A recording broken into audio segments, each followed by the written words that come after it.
Hi, this is James from Engadget, and this is the Windows Phone 8S by HTC, or the 8S as we've been referring to it. It's the sister phone of the Windows Phone 8X, which we reviewed quite recently. As you can see, they're very, very similar to look at first glance. The 8X obviously being larger, has a sort of curved screen and is made from sort of one single polycarbonate body, whereas the 8S, smaller, 4-inch diagonal on the display, very similar sort of curvature to the design, same sort of soft touch polycarbonate material, but you'll notice you've got this white section here which kind of makes it stand out. This actually, unlike the 8X, this is removable, so you've got a SIM card and you have expandable memory. You can put your micro SD in there, which will be a welcome addition for most people, especially considering that this only has 4 GB of onboard storage when it comes out of the box. So we'll start around the front. Like I said, you've got that 4-inch, it's WVGA display, which is 480 by 800 if you like, super LCD, so it's not the most dense resolution, but you'll see that the colors come up really bright. Blacks are faithfully reproduced, and the display is pretty good, or considering it's WVGA. You have to sort of really get in there if you want and see those icons to see that it's maybe not quite sharp as the 720p display on the 8X.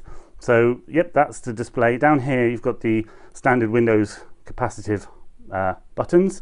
You've got back, Windows and search, and obviously they sit here on the white chin as well, and they're sort of backlit, as you can see if you hold, as you know, with Windows Phone, and then you can get this sort of voice activated assistant.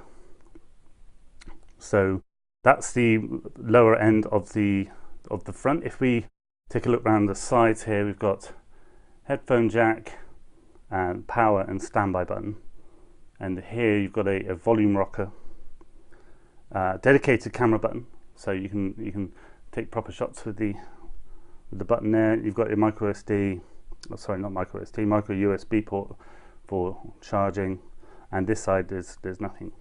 Around the back here we've got smooth back, but it has the 5 megapixel camera, the LED flash. You'll see you've got the Beats logo there and some drilled speaker holes beneath. So it's overall, it feels really good. This sort of curvature makes it sit really well in the hand, and being that it's a 4-inch device, you know, you can really operate it with one hand. You know, there's no problem with any of that. So inside it's a dual-core 1 GHz Snapdragon, or Qualcomm Snapdragon X4. So it might not be winning the sort of numbers game when it comes to processors, but it's dual-core effort on top of Windows Phone. It seems to run really well. I mean, to be honest, it's hard to sort of really pick out the difference other than when you run it through benchmarks and stuff like that, which you'll see in the review. But overall, certainly the fact that it's only 1 GHz doesn't seem to be a massive hindrance.